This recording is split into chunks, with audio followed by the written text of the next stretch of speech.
जो पैर में चुभता है कांटा, जब तक वह कांटा चुभता है तब तक पैर सुख से नहीं रख सकते, नहीं रख सकते सुख से। जब वह कांटा निकलता है तब जाके पैर टिकता है।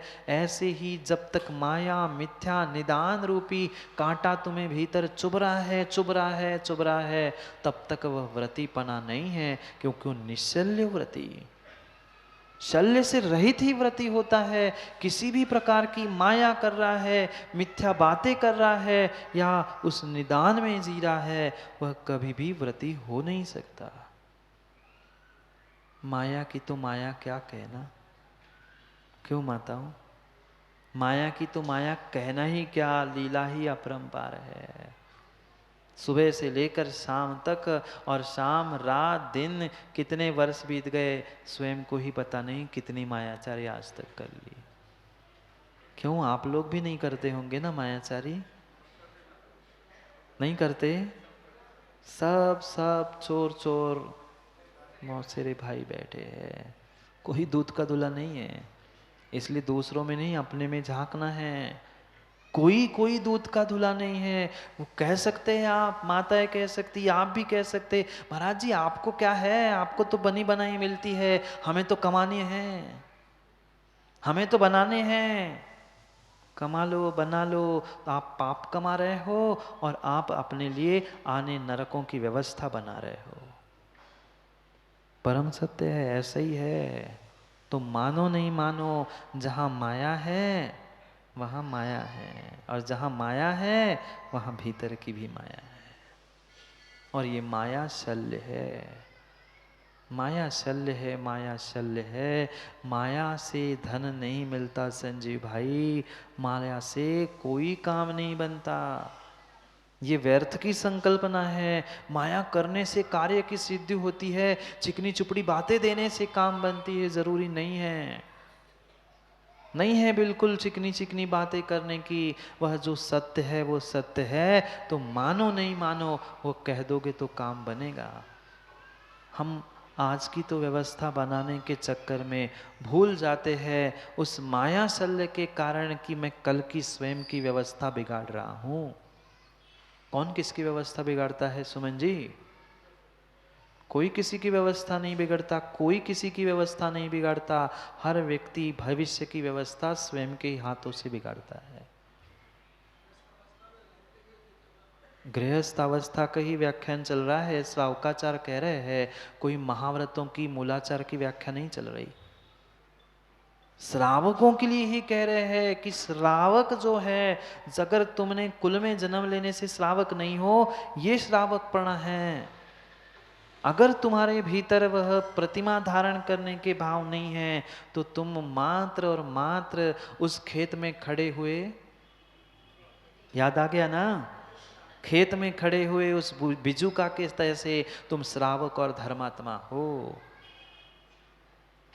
मत बनो, मत बनो ऐसे बिजुक जैसे धर्मात्मा।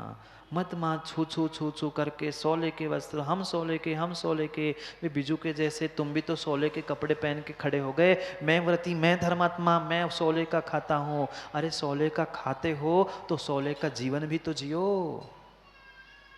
पहले सोले के विचार करना सीखो, सोले के कार्य करना सीखो, फिर सोले का भोजन करना प्रारंभ कर लिया। परेशान कर डाला सोला सोला करके वह अनिल भैया ने। हम सोले का खाते हैं, हमें प्रासुक भोजन चाहिए, घर वालों को ऐसा ऐसा परेशान किया, पूरी समाज को परेशान करके रखा है, सोला खाना है। अरे सोले के रहो तो भाई साहब पहले, फिर सोले के खाने की बात करो। करेंगे अभी तो भोजन की चर्चा आगे करने वाले हैं आचार्य भगवान। व्रती शुद्ध भोजन करेगा, पर पहले शुद्ध परिणाम रखेगा। तुम्हारे शुद्ध परिणाम नहीं है तो अनिल भाई तुम्हारा सोला कोई काम का नहीं है, शुद्ध भोजन भी काम का नहीं है। इसका अर्थ ये नहीं है कि छोड़ दो, छोड़ना कुछ नहीं है, पर गलत बातों को जो पकड़ा है ना, उसको छोड़ के दूसरों को पकड़ लो। क्या करे, कैसी कैसी वह माया परिणति जीव के भीतर ठूस ठूस के भरी है। वो धर्मात्मा बनाने के लिए, दिखाने के लिए मायाचारी कर रहा है। मान सम्मान पाने के लिए मायाचारी कर रहा है। ये सब मायाचारी तुम्हारे लिए आने वाले समय में माँ कौन बनाएगा? जानते हैं आप लोग? जानते हैं माया तिर्योग्योनस्य? महाराज जी सूत्र तो आप पूछो, हम खटाखट उत्तर दे, पर जीवन की कोई बात हमें याद नहीं आती। मायाचारी करते हुए माँ याद आता है? बोलो ना, आप लोग मायाचारी नहीं करते ना? नहीं करते ना? फिर याद आता है तब? करने के बाद आता है, अरे मैंने कर लिया। सोचो, विचार करो। भले ही व्रती के लिए कह रहे हैं सुमन शास्त्री जी, व्रती बनने के लिए तुम्हें आज से पुरुषार्थ करना होगा। इन 3 शल्यों को कोई व्रती नहीं निकालता, अव्रती निकाल के ही व्रती बनता है। अंतर समझ में आया कुछ? वो तो निश्चल्य व्रती होता ही है। जो अव्रती है, जिसके पास ये माया मिथ्या निदान शल्य है, और जो निकालने को प्रवृत्त होता है, पुरुषार्थ करता है, और जो निकाल लेता है वो व्रती बनता है। नहीं निकालने वाला अव्रती बना बैठा। कहीं ना कहीं चुभेगा कि मैं ऐसा करूं कि ऐसा करूं। निदान कर लेना, आने वाले समय के लिए, भोग आकांक्षा के लिए जो भावना भा रहे हैं, मैं व्रती इसलिए बना हूं कि कल मुझे सम्मान मिले। मैं प्रतिमा इसलिए धारण कर ली है कि कल मुझे स्वर्गों के सुख मिले। नहीं, अगर भोग विलास की आकांक्षा है तो वह तुम्हारा निदान शल्य है, और शल्य है तो तुम्हारे पास कोई व्रत नहीं है। द्रव्य व्रत हो सकते हैं, नियम हो सकते हैं तुमने लिए हुए, पर भाव व्रत नहीं है। भाव व्रत ही व्रत है, भाव व्रति ही व्रति है। सूत्र याद रखना, भाव विरदोदि विरदो। पंडित जी, भाव व्रति ही व्रति है, अन्य कोई भी व्रति हो नहीं सकता, किंचित भी नहीं होगा। अगर समय पे व्रति बन के राकेश जी प्रतिक्रमण नहीं हो रहा है, प्रायश्चित ग्रहण करने के भाव नहीं हो रहे हैं, सामायिक नहीं हो रही, प्रत्याख्यान नहीं किया जा रहा है, मात्र और मात्र स्वाध्याय करने से आप व्रति नहीं कहलाओगे। उन षड आवश्यकों का क्रम सतत प्रतिदिन ग्रहण करने की आवश्यकता है। तुमने प्रतिक्रमण, प्रत्याख्यान, प्रायश्चित आदि से भीतर का कचड़ा ही नहीं निकाला, तुम क्या स्वाध्याय में नया ग्रहण कर पाओगे? पहले भीतर की सफाई तो करो, तो कुछ भीतर जाए। क्यों नहीं भीतर कुछ घुस रहा? क्योंकि वह विषय, कसाय, विलास, भोग आदि का जो कचरा हमारे भीतर बैठा है, वो हमने कभी प्रतिक्रमण, प्रायश्चित, प्रत्याख्यान, सामायिक आदि से निकालना सीखा ही नहीं है। श्रावकों के लिए कह रहे हैं प्रमोद भाई, जो व्रती बन रहा है, व्रती प्रतिमाधारी है, उसके लिए वह प्रतिमा के अनुसार उसका प्रतिक्रमण, सामायिक, प्रत्याख्यान आदि को प्राप्त करना आवश्यक है। घंटों घंटों अगर तुम उन सभी कामों को छोड़कर दोनों प्रकार से समझना, मात्र इसमें भी घुसे रहोगे तो काम नहीं होगा, और मात्र व्यवहार कामों में बैठे रहोगे तो भी काम नहीं होगा। व्रत प्रतिमा भले ही उन 12 व्रतों की व्याख्या हो, पर उसके साथ ये सब कुछ क्रिया होनी अनिवार्य है। इतना ही नहीं, वह अभिषेक भी समय पे करेगा, पूजा भी करेगा। बहुत सारे ऐसे पता नहीं कैसे अनिल भैया जैसे व्रती हो गए, वो तो महाराज जी अभिषेक क्या करना, हम तो भगवान के चरण छू लेते हैं, हम तो दर्शन कर लेते हैं, अर्घ्य चढ़ा लेते हैं, अब क्या करे, प्रतिमा तो है पर जाना होता है, कमाना भी है। अगर भगवान का तुम अभिषेक पूजा ही नहीं कर पा रहे हो, तो फिर किस बात के व्रती और किस बात का तुम्हारा शुद्ध भोजन? माँ ऐसा चल जाएगा, कोई व्रत कर लिया और उस दिन उस पूजा को नहीं कर लेना, मात्र भूखे रह लेना, उपवास व्रत का कहलाएगा? नहीं कहलाएगा। उस विधि से उस भगवान की पूजा जाप सब करना होगा। फिर तुमने भूखे रहने का जो संकल्प किया है, तब वह उपवास व्रत में ग्रहण किया जाएगा, नहीं तो वह लंघन हो जाएगा। ऐसे ही है, ऐसे ही व्रत की भी परिभाषा है। अगर किसी भी प्रकार से हम उन व्रतों को धारण कर रहे हैं, तो हमें स्वयं में निर्णय करना है कि हम उसे किस प्रकार से और किन भावों से धारण करें। संकल्प भीतर से करने की आवश्यकता है।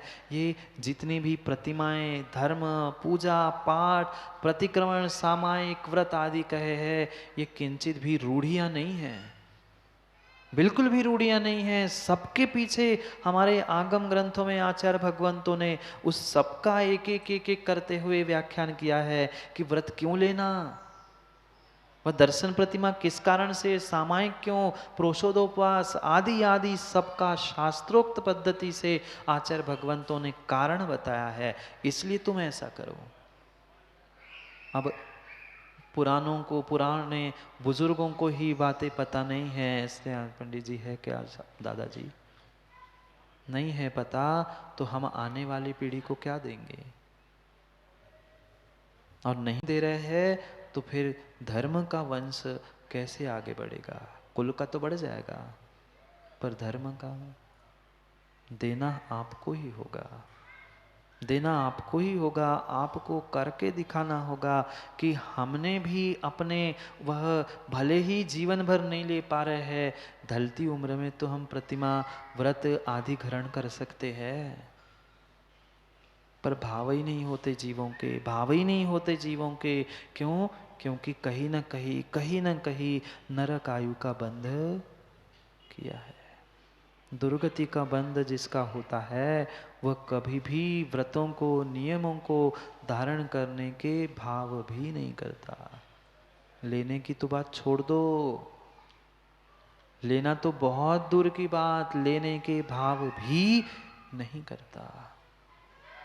पूछ रहा था वह समोशरण में पहुंचकर एक जीव, भगवान मैंने 60,000 प्रश्न कर लिए, सब कुछ मैं जान रहा हूँ, श्रद्धा है, पर मेरे भाव कोई नियम लेने के, व्रत लेने के क्यों नहीं हो रहे।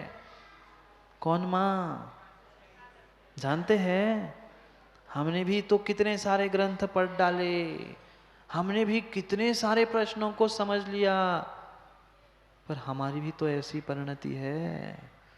सब कुछ जान रहे, सब कुछ श्रद्धा है, पर क्या करूं भगवान, ऐसा क्या कारण है, मैं क्यों नहीं व्रत धारण कर पा रहा हूं, छोटा सा नियम लेने के भी भाव क्यों नहीं हो रहे। भगवान ने कहा, राजा श्रेणिक सुन, तेरी एक छोटी सी भूल के कारण तूने जो वह नरक आयु का बंध कर लिया है, उस नरक आयु के बंध के कारण तेरे भाव व्रत लेने के, नियम लेने के नहीं हो रहे हैं, नहीं हो सकते। अपने आप को टटोल के देख लेना। दिखावे के लिए तो कई सारे इन लोगों ने नियम ले लिए, व्रत ले लिए, पर वो व्रत नहीं। अपने आत्मा के कल्याण की भावना नहीं है तो वह व्रत व्रत ही नहीं है। पूजा, सम्मान, दिखाना, राजनीति आदि आदि के लिए अगर हमने प्रतिमा धारण की है, व्रत धारण किए हैं, तो मनोज भाई वह व्रत नहीं है। भावों से ग्रहण किए ही व्रत व्रत है, क्योंकि भाव व्रति ही व्रति कहा है, मात्र द्रव्य व्रति की व्याख्या ही नहीं है। और वह द्रव्य व्रति के ही तुल्य है जिसके भीतर माया, मिथ्या और निदान रूपी शल्य उसे चुभ रहा है। कितनी माया, कितना मिथ्यात और कितने कितने कार्यों में निदान बंद कर लेते, नहीं करते। भगवान के, गुरु के सामने बैठे बैठे पूजा कर रहे, व्रत कर रहे हैं, मन में यही सोच रहे, भगवान इतना हो जाए मैं ऐसा कर दूंगा। बेचारे भगवान को भी लपेट लिया, भगवान को भी खुश करने के पीछे पड़े हैं। मैं छत्र चढ़ा दूंगा, मैं सिंहासन चढ़ा दूंगा, मैं फलाना कर दूंगा। भाई अपने आप को समझो, भगवान को खुश करने से तुम्हारा काम बनने वाला नहीं है। अपने उस असंयम को दूर करने से काम होगा, अव्रतों को दूर करने से काम होगा, विलासों से दूर होने से काम बनेगा, तभी काम होगा, अन्यथा नहीं होगा। कितनी अद्भुत बात। चौथे गुणस्थान वर्ती वह जीव आज 5वें गुणस्थान में पहुंचेगा, मात्र और मात्र उन व्रतों को धारण करते हुए। और 1-2 व्रत लेने से नहीं, वे पूरे 12 व्रतों का जो आलम्बन लेता है, और वो भी किसके साक्षी पूर्वक?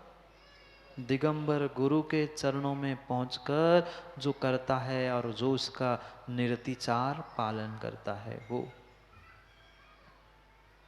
जहां माया मिथ्या निदान रूपी शल्य है वहां व्रत ही नहीं कह रहे हैं, वहां अतिचार की बातें ही दूर है। बहुत सारे लोग कहते महाराज जी पंचम काल है, निरतिचार तो होता ही नहीं है, वो तो ऐसा होगा ही पंचम काल होने से। भाई कब तक पंचम काल की शरण लेते रहोगे, कब तक पंचम काल की आड़ लेते रहोगे। पंचम काल से काम नहीं बिगड़ा है, खोटे काल से काम नहीं बिगड़ा है। काम अगर बिगड़ा है तो तुम्हारे खोटे परिणामों से बिगड़ा। कैसे कैसे परिणाम जीव करता है, कितनी कितनी कितनी मायाचारी माँ। प्रत्येक कार्य में सहज होने वाला कार्य भी हम मायाचारी से करते हैं। किसका फल मिलेगा, पुण्य का कि पाप का? फिर क्यों नहीं विचार करते? और किसको मिलेगा, दूसरे को नहीं मिलेगा। घर चलाना है, सब करना है, क्या माँ मात्र अकेला ठेका आपने ही लिया है? फिर क्यों व्यर्थ में हम पाप कर रहे हैं? कभी तो एकांत में बैठ के स्वयं के व्यक्तिगत जीवन के बारे में सोचे ना, कि मुझे अपना ये व्यक्तिगत जीवन पर्सनल लाइफ कैसी जीनी है। आज हर युवा हर बालक सोचता है कि मैं अपनी पर्सनल लाइफ ऐसे जीऊँगा, हम और वो ऐसे रहेंगे, यहाँ रहेंगे, हम दो, ये हमारा ये एक ऐसी, ये सब पर्सनल लाइफ के बारे में सोच रहा है।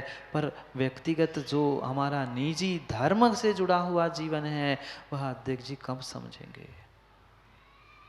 इस पर्सनल लाइफ को समझो, अपने व्यक्तिगत जीवन को समझो। जो जो हम दूसरों के साथ छल कर रहे हैं, जो जो हम अन्य के साथ कपट कर रहे हैं, वो सब कुछ मुझे फलीभूत होगा। मेरा व्रतिपना गया, पाप का भी आश्रय हुआ और सब काम से गया। जो अपने विकारों को निकालता है, शल्यों को निकालता है, वास्तव में वही व्रती है और वही व्रत प्रतिमा है। निकाल लो राजेश पटना जी, निकाल लो। नहीं, जेब से कुछ नहीं चाहिए तुम्हारे, नहीं तो कहते महाराज जी आप भी मांगने लगे क्या। मैं तुम्हारे भीतर के विकारों को निकालने की बात कह रहा हूँ। उस प्रतिमा के ऊपर के, मंदिर के, वेदी के सब विकारों को, जितनी जितनी गंदगी है साफ करके आए ना, करके आए साफ। उस प्रतिमा के सब मंदिरों में वह प्रतिमा वेदी सबकी सफाई चल रही है, सबकी गंदगी निकाल रहे हैं। कम से कम उस प्रतिमा और मंदिर की तो सफाई कर ली। 10 दिन शिविर में अपनी भीतर की भी तो गंदगी निकाल लो। उनकी तो निकाल रहे हैं, पर माँ भीतर के विकार कब निकलेंगे?